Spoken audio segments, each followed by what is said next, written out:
Welcome back to the third part of this video and the last one.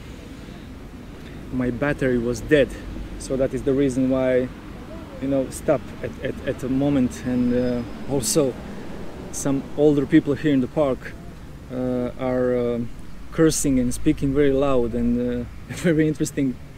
In one moment they say that karma is a B-I-T-C-H. You know what that means, It's very funny because I started talking about karma, free will and destiny, and but they were not talking to me, I just heard them because they are speaking so loud.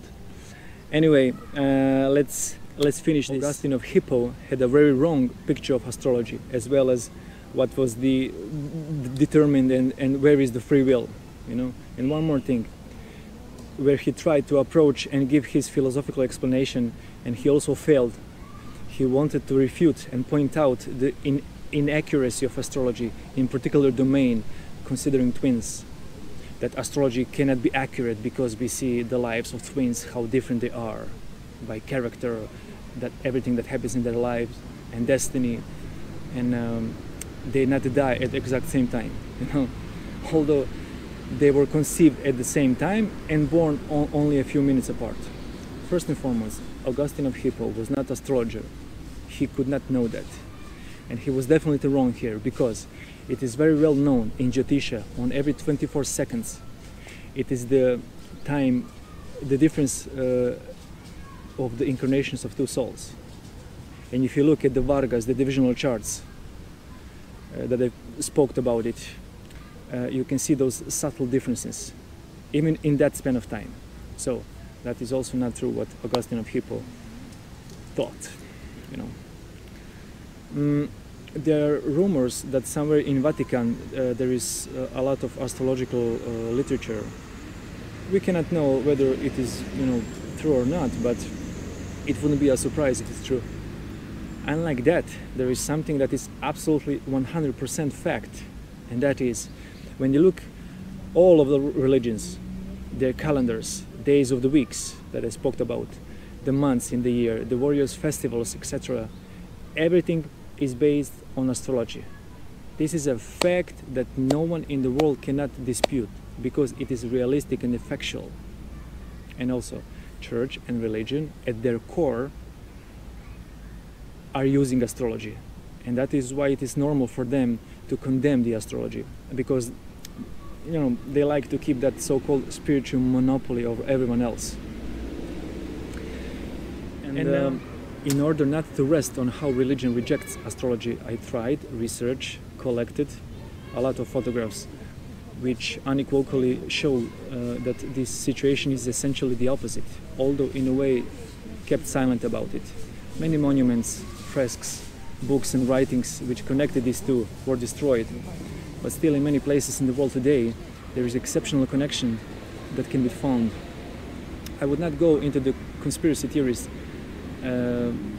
what are the reasons why the church or any denomination would reject astrology, but maybe in the end there is something in that astrotheological story and everything that I explained previously. It is true that all organized religions use symbols and words for magical properties, and so they reject so-called pagan, esoteric and occult knowledge. It is nothing but, they're just hypocrites.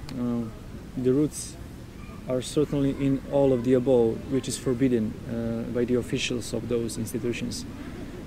And knowledge in itself does not have the label of good and bad. Everything is in the intention and consciousness of the practitioner. In addition to churches, monasteries and temples, there are also images from various buildings around the world, which confirms the connection of humanity with that eternal aspiration to know the source. Wherever you turn around, you can see these influences and symbolism of astrology.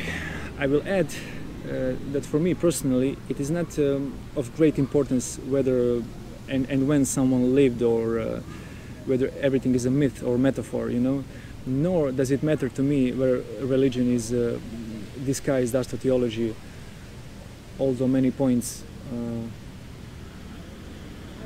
Also, Krishna, Buddha, and Jesus did not appear on this planet to advocate religion. They were against the Pharisee and criticized the religion and institution for their dogma. Later, their teachings were distorted in order to benefit, from that same dogma. What is important for me? Definitely a truth that have nothing to do with concepts and dogmas, and the true realization that everything is one, and there is no separation. Whoever is a Christian, to understand that he should live the ideals of Christ and try to see the good, to do good and be good, regardless of the current situation in the church and all organized religions in general. That faith should not be reduced to placebo effect or auto-suggestion, which almost always is. But the emphasis should be on research, learning, understanding, re-examining, purifying, and respecting diversity.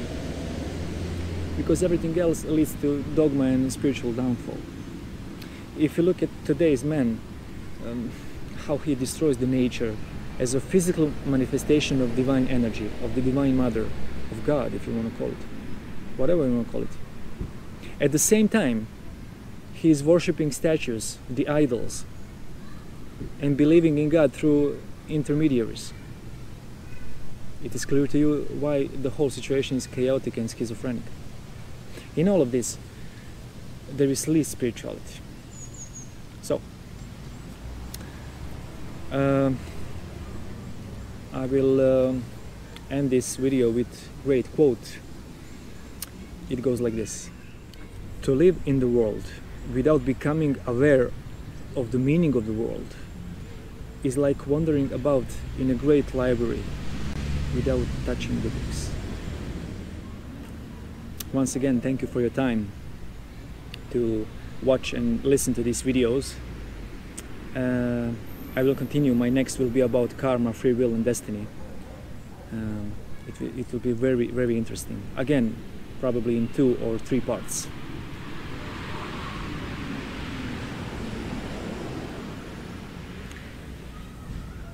Enjoy and stay at peace.